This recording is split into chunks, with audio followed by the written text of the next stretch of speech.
Lightning in the tempest, our emperor delivers us.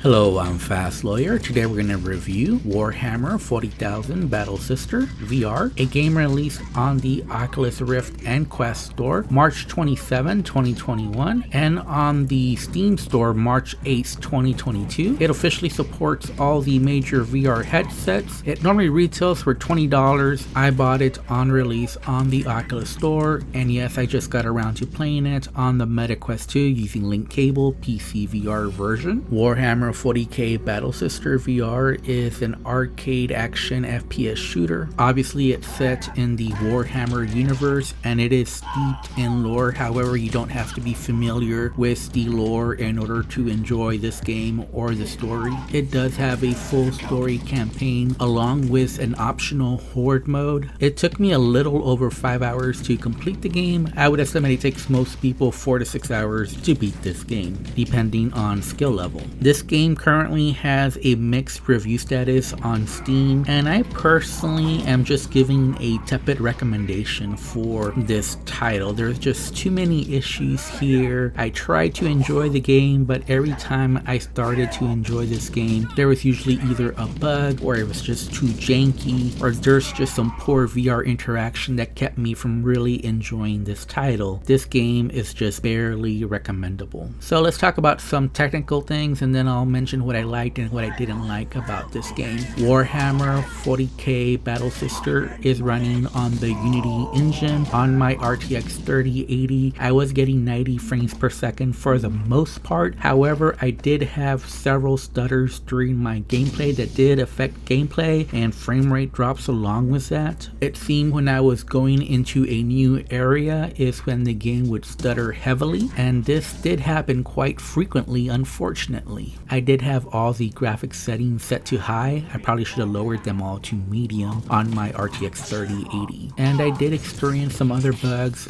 going through the terrain, clipping through objects, losing my weapon, and several pathing issues. You do have full locomotion as well as teleportation available, smooth and snap turning, and you can choose the degree or how fast you turn. You have head directed movement or controller based. You can choose left or right handed as well as other comfort options. You can play this game comfortably seated, and there are several graphical settings available in this game. However, I did find the game, even with everything set to max, to be very muddy with its textures and had poor lighting in several areas. Unfortunately, this game does look like a Quest port, meaning there's PS2 level graphics here. So overall, the game doesn't look very pretty. However, the level design overall is pretty good, with levels that do have visual variety as well as new enemies are introduced, several weapons to choose from, so the game never feels stale as you progress through the game.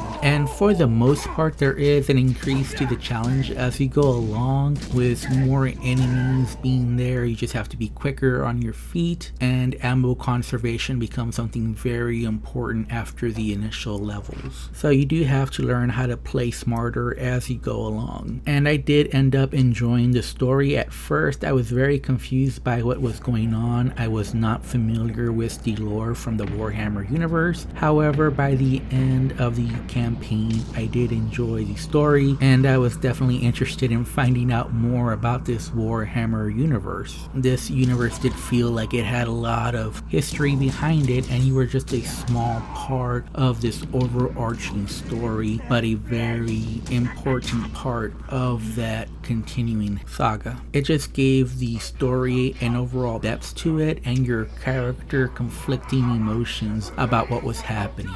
The voice actors did a good job overall. However, I will say that I was not a fan of the sound mix here. I encountered several sound mix glitches where the voice levels seemed to be uneven, certain sounds that never came on. It was so bad that that I do wonder if my game is just bugged, because the sound mix was just all over the place. As far as combat, it was enjoyable at times. Some of the weapons do feel very satisfying to use, and there were some set pieces that were a very fun challenge with all the different enemies you have to keep track of, and some parts of the boss fights were pretty cool. However, overall I did not enjoy the combat because, again, the enemy AI was really dumb. And if you can see in my video, there's portions where I would just hide behind a corner and enemies would just walk straight up to my sword so I could chop off their heads. And even though for a lot of the game you do have these two allies that are very imposing, they just have bad aim or they just forget to shoot, and then all the enemies seem to be focused firing on you only. A lot of the difficulty in this game for me personally was just being in certain spots with no ammo. In hindsight, that was probably the most fun in this game because for just a little while this game became very challenging. I was able to overcome the challenge and that was satisfying, but honestly there should be a better way to make a challenge in this game besides the artificial limits on ammo for some very powerful weapons you get later on in the game. Now there are 3 boss fights in this game, but 2 of them are very similar, and then the last boss fight is just very unsatisfying. And the weapon handling is also pretty poor in this game. You basically push a button to eject the magazine, then lower your weapon to your holster and it gets reloaded that way, and trying to aim down sights just never seems exactly right, so you just kind of have to hip fire and then you'll just hit enemies based on your visual markers. So combat overall just never feels polished enough. Enemy AI is almost non-existent. Along with that, you have the poor visuals and the poor sound, so one saving grace for this game is the Warhammer universe and the story campaign that does keep you going to the end. There are some exciting moments in this game, but overall it is just not enough to overcome all the faults this game has. So if I have to rate Warhammer 40k Battle Sister, I would give it a 6.5 out of 10. Yes, it's better than your average VR shooter, but no, it's not what I would call a good game. Anyways, I'm Fast Lawyer. If you enjoyed my review, don't forget to like, comment, and subscribe. And as always, have a wonderful day. Goodbye.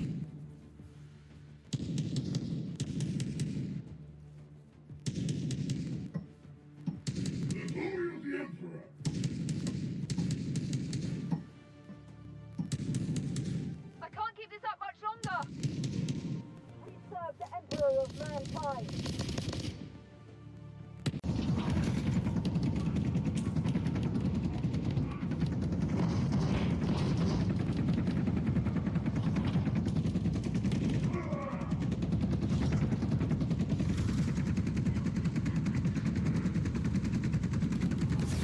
Into darkness!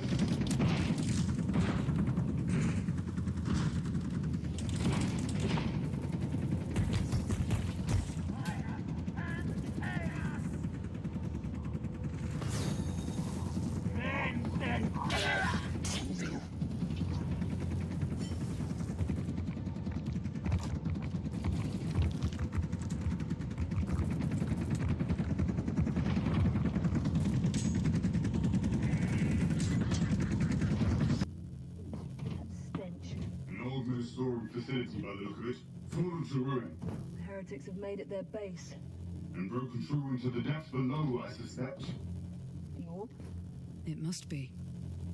And where we'll find Calidorus. What about your sister? I don't know. But the Psyker is our priority. We cannot risk the mission with sentiment. Well said.